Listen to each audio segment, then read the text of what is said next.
The calm before the storm at Dodger Stadium was suddenly interrupted when Shohei Ohtani stepped onto the field, bat in hand, wearing his usual calm expression that somehow carried the weight of the moment. It wasn't just another day of practice, it was Game 3 eve of the NLCS, and for the first time in weeks, Ohtani decided to take live batting practice in front of cameras, teammates, and an electric crowd that could feel history simmering beneath the California sun. As the gates slowly opened to select media and team staff, whispers spread quickly across the dugout. The Dodgers' two-way superstar hadn't taken full BP on the field since early September, choosing instead to work in the cages while managing the aftermath of his elbow surgery. But today was different. Today, Shohei Ohtani was making a statement, without saying a single word. The fans who happened to catch a glimpse from the bleachers were treated to something rare, Ohtani's swing in all its controlled violence. Each crack of the bat echoed off the empty upper decks, the sound rolling through the stadium like thunder. Pitch after pitch, he launched balls deep into right center, some clearing the bullpen, others bouncing off the seats where thousands would soon sit to witness Game 3. Reporters noted the precision in his stance, shoulders squared, head steady, hands smooth through the zone. Ohtani wasn't swinging wildly. He was focused, surgical, testing the rhythm, the timing, and perhaps sending a silent message to the opposition that he was ready to unleash something they hadn't seen all series. In the Dodgers dugout, manager Dave Roberts couldn't hide his grin. For weeks, Roberts had been careful about updates regarding Ohtani's recovery and hitting routine. But seeing him back under the bright lights of Dodger Stadium, with that effortless power and quiet confidence, it was clear, Ohtani's timing wasn't gone. It was evolving. Teammates gathered near the cage, watching the show like a group of kids seeing their hero in action. Freddie Freeman was the first to joke, saying, "He's showing off again," earning a laugh from Mookie Betts nearby. But even the veterans knew this was more than a casual workout. It was symbolic, Ohtani's silent preparation for the biggest moment of the postseason. Every swing seemed to build momentum. He alternated between line drives and towering homers, each one met with a mix of awe and respect. The stadium cameras followed every movement, every step, every follow-through. When Ohtani finally dropped the bat after his last swing, the sound of the ball landing in the upper deck drew a round of applause from players and staff alike. What made this session special wasn't just the mechanics, it was the emotion beneath it. Ohtani had faced endless speculation since joining the Dodgers. Would he hit in October? Would he ever pitch again? Could he handle the pressure of being baseball's highest-paid player in the postseason spotlight? In that quiet afternoon session, he seemed to answer all those questions, not with words, but with the beautiful simplicity of his swing. Reporters later said that Ohtani stayed behind after most of the team left, working one-on-one with the hitting coach, making micro-adjustments to his stance and launch angle.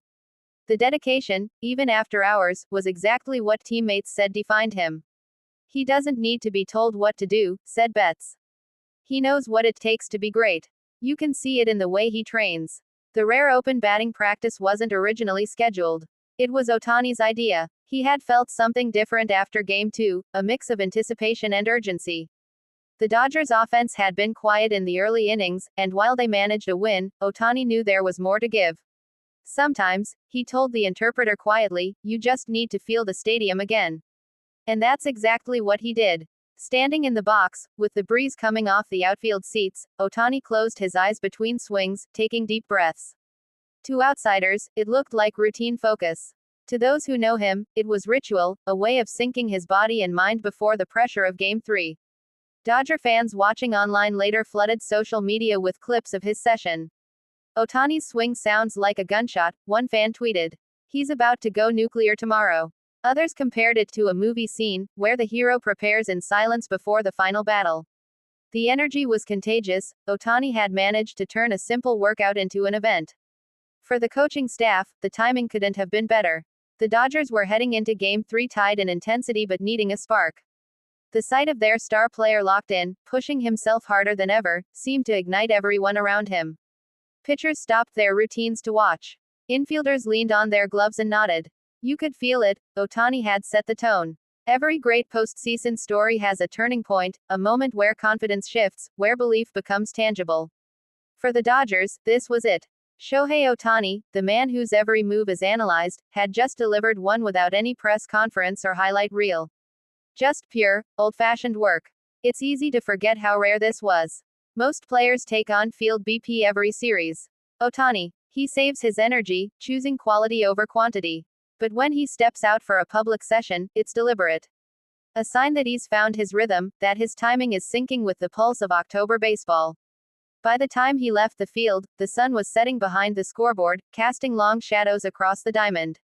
Ohtani walked quietly toward the dugout, his bat slung over his shoulder, every step methodical.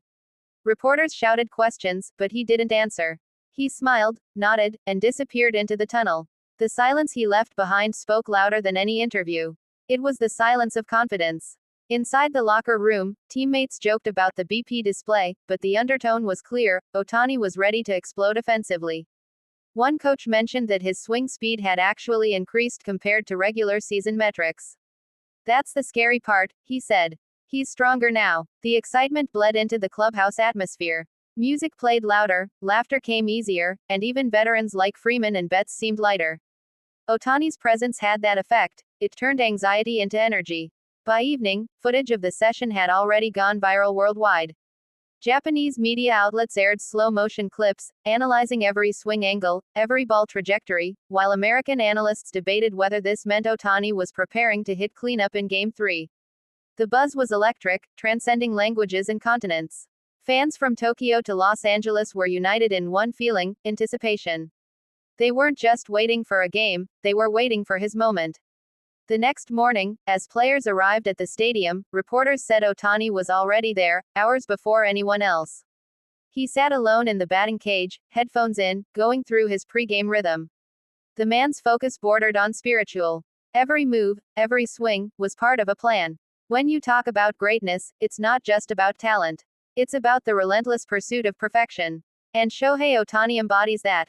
Even when no one's watching, especially when no one's watching, he works. What happened at Dodger Stadium that afternoon wasn't just batting practice, it was a declaration.